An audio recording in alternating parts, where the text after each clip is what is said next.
Today marks 5 years since the murder of inventor and entrepreneur Aiden Croft. Seen by many as a visionary pioneer, Mr. Croft was responsible for revolutionary innovations in the field of computer science and sustainable energy. Mr. Croft's body was discovered in his secluded estate in the Sierra Nevada mountains shortly after midnight. The death was the result of a violent attack. Although several guests were staying at his house at the time of the murder, no arrests were made and no charges were ever filed. To date, a primary suspect has yet to be named.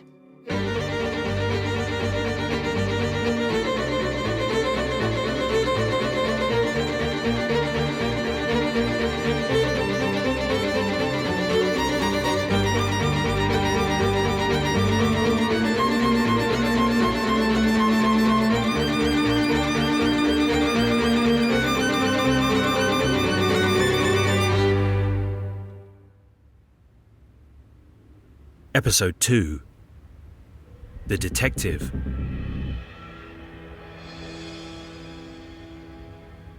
It makes sense that Samantha would hire a freelancer. I'm surprised it took her this long, though.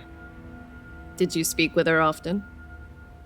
No, but I made a point to stay in touch, give her what updates I could with a case like this, high-profile victim, conflicting evidence, and no immediate arrest. There's a greater tendency to want to blame the police.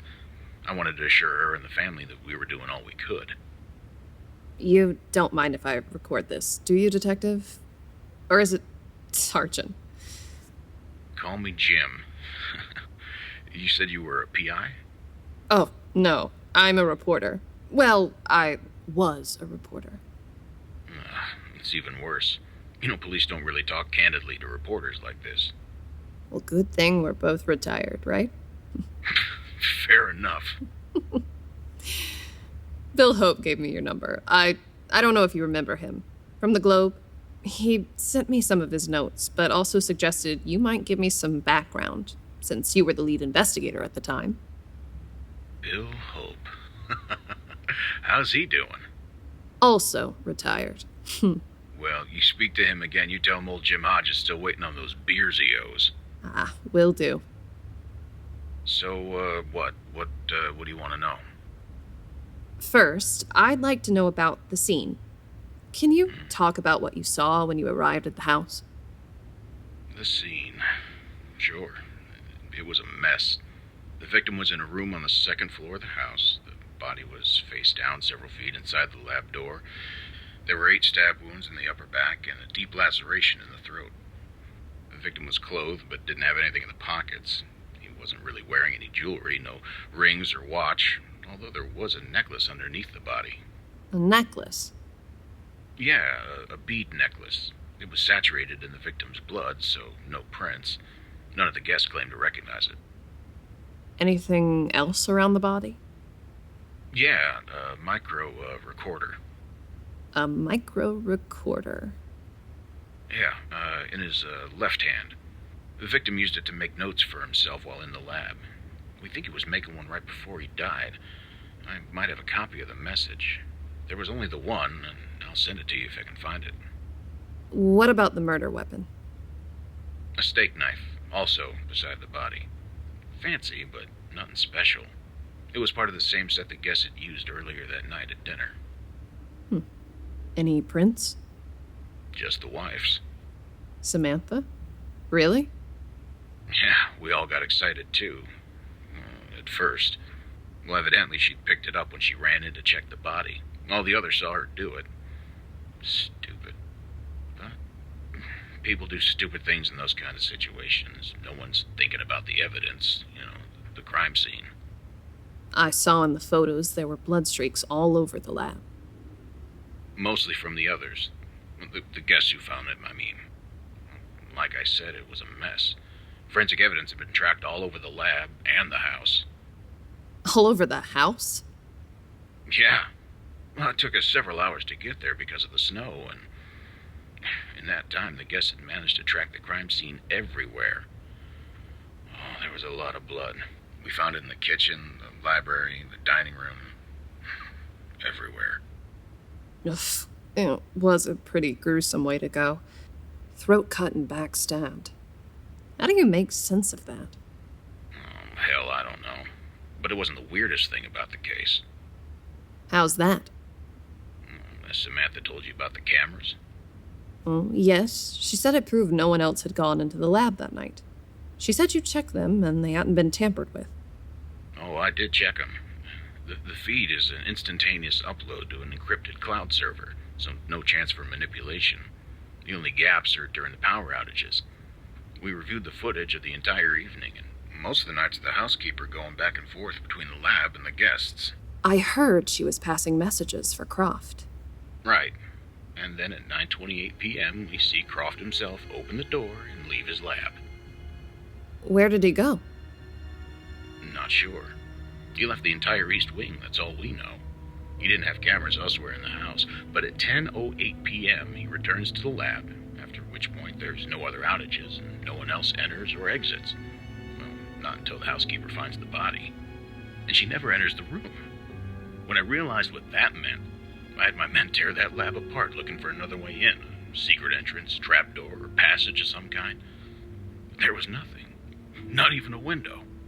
And it wasn't possible for one of the guests to sneak into the lab beforehand and wait for Croft?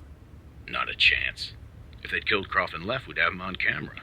But instead, the footage shows each of them arriving on the scene from the hallway after the body's found. Well, then there has to be someone else. An invisible man? Maybe. All we had were 6 guests and a housekeeper, and there's video evidence none of them were in the lab when Croft was murdered. Oh, well, what can you tell me about the guests? Well, they were all there at the invite of the victim, but not all of them were his friends. There was Fred Hollister. He was Croft's longtime business associate and a primary investor in Cypher. He wasn't an easy interview. Real self-important bastard. Hollister's wife, Riley, was also there.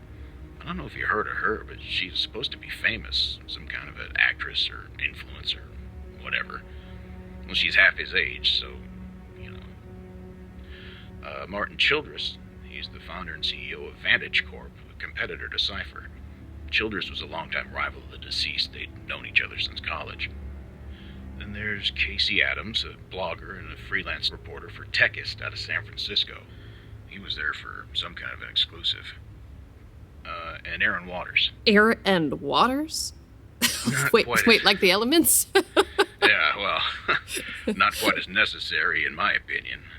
No, first name Aaron, last name Waters. Huh. He was Croft's spiritual advisor. A real soft-spoken hippy-dippy type. He thinks he's real clever. I see. And finally, of course, there was Samantha. And that's it for the guests. Oh, and Isabel Reyes, the housekeeper. Although calling her that's a little old-fashioned. She likely did more than dusting, if you get what I mean. Turns out Croft left a good portion of his estate to her. Well, how much is a good portion? Several million. Several million? That is a motive, no? Maybe, but good luck proving anything else. Are you planning on talking to all of them? Oh, yes. Samantha's arranging all of the calls. Is she? Even Hollister? Wonder how she swung that. Well, taking the problem of the locked lab off the table, were there any guests you suspected more than the others? Aside from Isabel, we looked at Martin Childress pretty close. He'd had a rocky history with the victim. They'd never gotten along. In fact, only a couple years before, there'd been a legal battle between the two of them. Do you remember what it was about? Infringement. See, Childress's company hadn't exactly had the same kind of success as Cypher, but they worked in similar fields. So this was about jealousy. Well, that was my take, yeah. It was strange he was invited in the first place. Anyway, we know he had tried to get into the lab. Well, when was this? Earlier in the evening. While the others were at dinner, he'd left and gone upstairs. He intended on paying Croft a visit. Camera feed clearly shows him outside of Croft's lab. He was yelling at the door. But he didn't go inside. Not that we know of. The power outage cuts the feed, and next thing we see is Martin's gone and Aiden Croft is returning to the lab. At 10:08. Yep. And the next time we see Martin, he's arriving on the scene. From the opposite wing. Same as the others. You got it. Still, we brought him in for questioning. Want to know why he was there at the house at all, considering the animosity between the two of them. Well, what did he say? Jim? His explanations were unusual. He had this theory that Krause's invention might have affected how he died.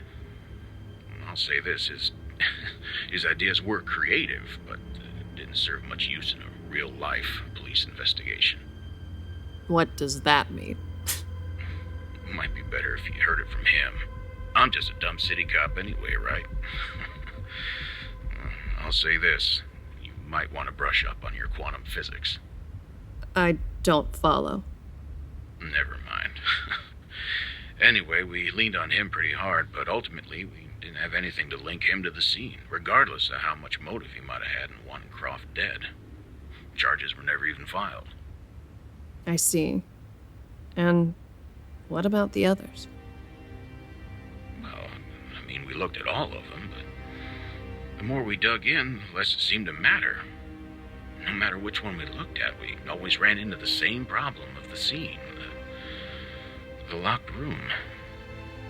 You see, the means and the motives weren't the problem with this case, Miss Devereaux. That night, no one had the opportunity.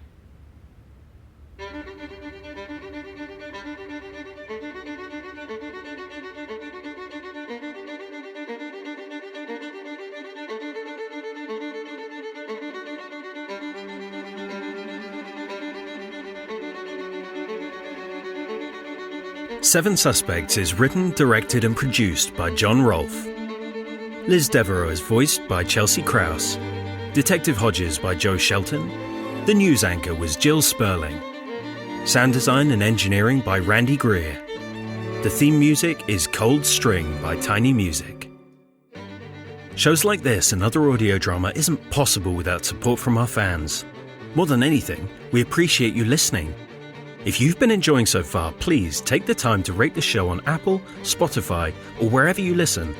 This goes a long way to helping us reach other listeners. If you have a theory about who did it, we'd love to hear from you. You can find us on Facebook, Twitter, or Instagram at 7 Suspects, that's with the number 7. You can also email us at 7suspectspodcast@gmail.com. Remember, that's the number 7. Please be sure to tune in for our next episode, The Housekeeper. Until then, I'm Alex Eller. Thank you for listening, and good night.